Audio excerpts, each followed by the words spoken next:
Hello everyone, welcome to a special quick reaction episode of the Football Kaki. Here we're going to react to the UEFA Champions League final, but before we get into it, just want to say hello to my fellow brother Paul over there. He's wearing black. I also wearing black because as many United fans, we have officially witnessed Manchester City officially taking home the treble for this year. They defeated Inter Milan 1-0 in the Champions League final. Bro, how to react? I also... yeah... I'm a bit torn because honestly, right, like as United fans, you don't really want anybody to reach like your greatest achievement, and then part that makes it worse is that now the other side of the city is the one that has achieved the greatest achievement. So I mean, kudos to them, kudos to Man City in a game where I felt that honestly, right, like I think Paul, you agree, right? City wasn't City lah. It wasn't their best performance. Yeah, it wasn't their best, but then in the Champions League final, I think you just got to do what you got to do to win the game. Yeah. And they didn't really play badly. It's just not like their normal domination kind of self. Which meant that Inter Milan did put up a good fight. The thing is, Inter put up a good fight, right? But I feel that, like, because both of us were watching the game to get together, right? I feel that generally, City didn't really have like full control of the game like they used to. If you let's say you just compared like the FA Cup final side by side with the Champions League final, right? Like, don't talk about the FA Cup. It's a totally different thing. It's a totally different thing because the clubs and the formations that were put out are totally different. But I do think that in terms of the rariness to go right, Inter started off faster compared to City. Yeah, and like I was telling you also, because if you compare, like, okay, let's say if you really want to compare the FA Cup final and the Champions League final. Yeah. First and foremost, in the Champions League final, both teams were playing similar formation. So, which was very midfield dominant, which is about, I think, 8 to 10 players in midfield, like I told you yesterday, right? Yeah. When you compare it to the FA Cup final, it was a total mismatch when, like, if City is playing 5 midfielders, United is only playing 3, and 2 of them are like attacking midfielders. So that's where you can see that's how Man City dominated position in the FA Cup final. And when you compare the UEFA Champions League final yesterday, right, you could hardly see like City wasn't very comfortable on the ball, especially in the first half. No, they weren't like in their rhythm. There were spells where they like panic or rush certain things. Yeah. I feel that like in terms of getting to the ball first, the Inter midfield was more reactive in a sense where like the moment they get a ball, they give you those bits. Brozovic will come in, Barella will start to go at them already. And you can see that there were certain points in the game where like the moment Inter got the ball, or tried to get the ball, right, City will just kind of like try to react accordingly. But I feel that even though yes, you can say that City didn't play like their best game, right?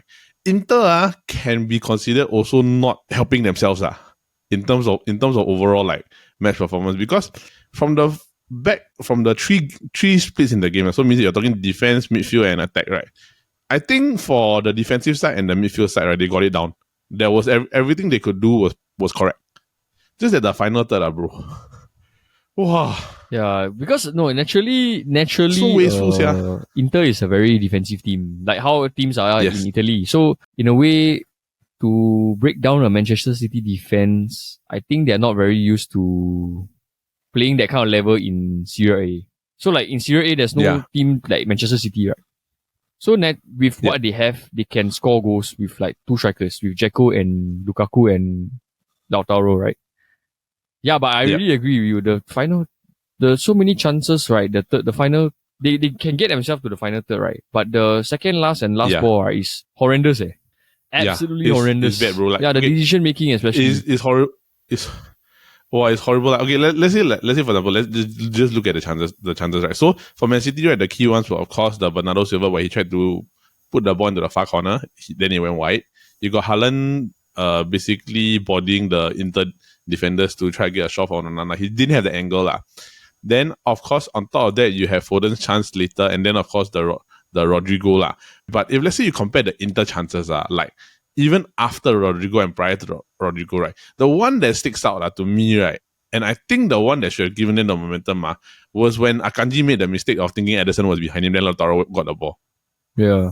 I think he had a very, one, he had a good first half, but he had a very 5 upon 10 second half. And like you said, he capitalized on the ball, on the Akanji mistake. But then again, the last ball, the decision making was not there. Yes. He tried 100%. To hold to wait for Lukaku to come, right? Yeah.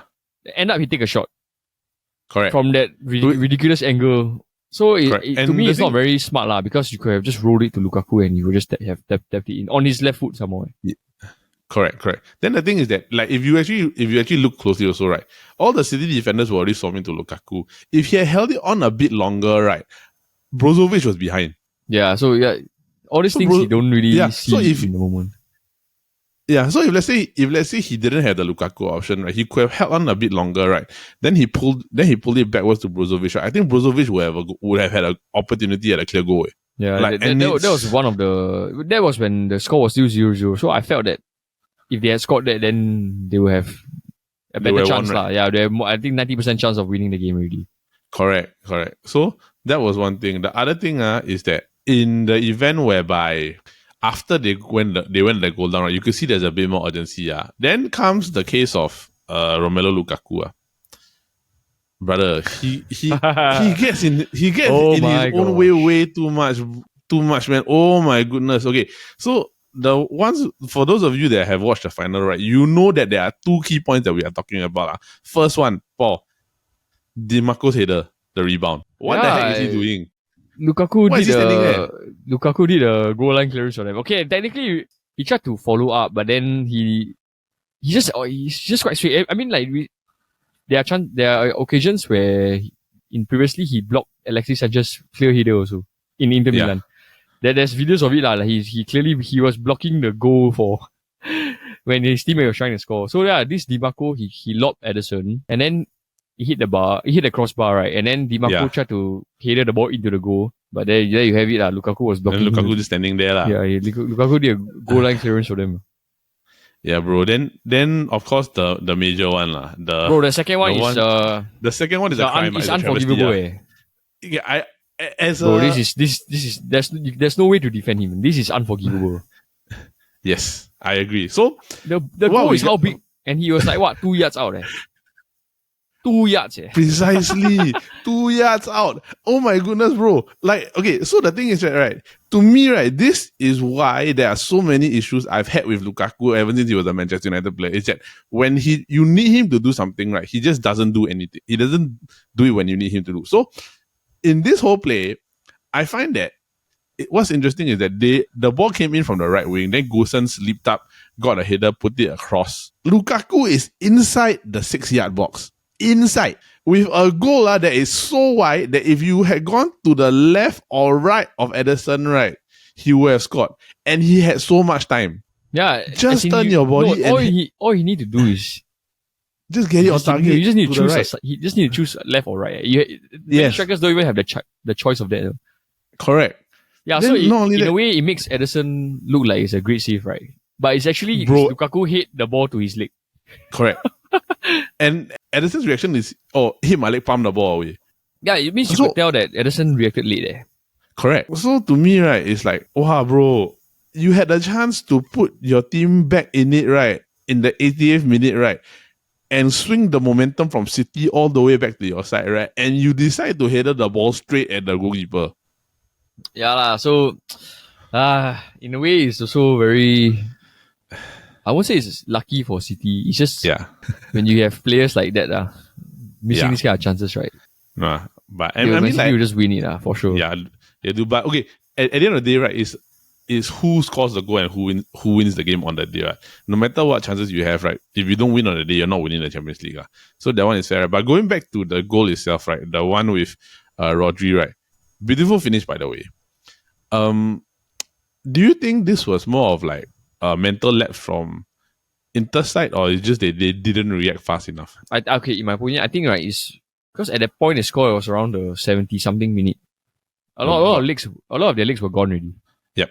Yeah, and then you could see when Stones ran into the box, Çalhanoğlu and Brozovic ran in also. Yep. So leaving one of that Rodri guy exposed. Yeah. Yeah, and then it was like a lucky, not say a lucky deflection lah. Like the guy crossed and then he deflected off a Inter defender. Yep. And then I think it's quite unfortunate that it landed to a City player lah. Yeah. No, but the finish was nice lah. He curled it around two players.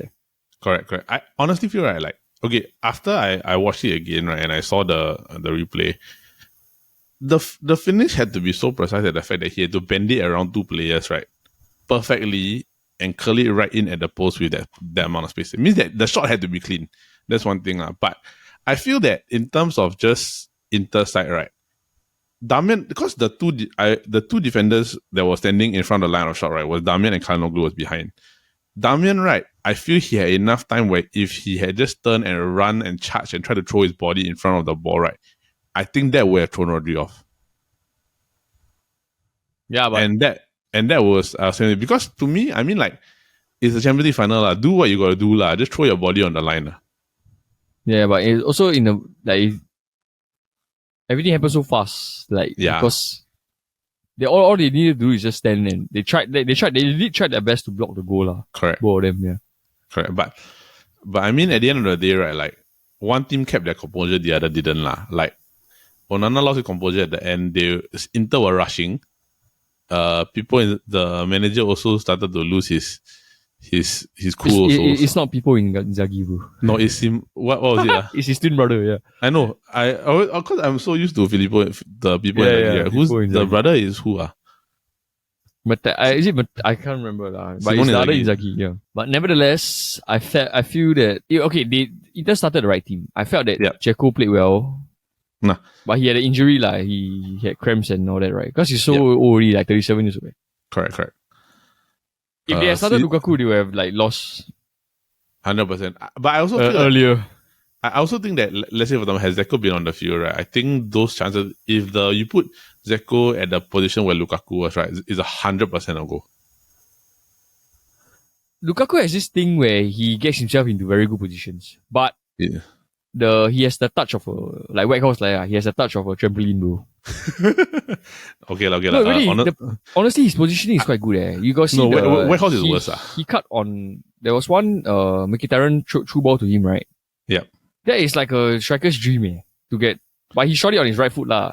Yeah. And then Ederson saved it. And then there was another one on the left where he shot it wide, right? Then the ball just. These are like natural striker instinct runs, which is good. Yeah. Correct. So, and it's just they're not clinical, or they're not decisive enough. Because I think after the goal, right, you could see that they were trying to force, and then when they tried to force, right, the balls weren't going cleanly. Gosens had like one first time cross, right, that just flew all the way to the other side of the field. The crossing yesterday was bad. The set piece also, many of the set pieces didn't even get past the first guy. Yep. Or like you said, the Gosens cross flew past everybody. Right? Correct. So they didn't really have like a sweet spot lah. No, and to everybody out there, right, we're not saying that, we're not just basically picking on like Inter losing thing. It's because literally, right, we can honestly say Man City didn't have their best game. So there's not really much for us to really pick on, and other than the fact that City took a chance when they had to, but Inter made mistakes that led to the downfall, which caused the particular situation. So what happened is happened, right? Inter can't take it back anymore. City have won the Champions League. So right, bro, since now that City has already won the treble, right, and Pep's already achieved what he needed to achieve at Manchester City, right, where does City go from here? Honestly. Okay, honestly, I don't think Pep is going to leave, because he already said that he's not going to leave yet, or not anytime soon. Correct. I think they will have to revamp the squad because Pep himself say, if you have a championship winning squad, right, you can't use the same squad for the next season. No, you can't. So I'm guessing Gundogan will leave.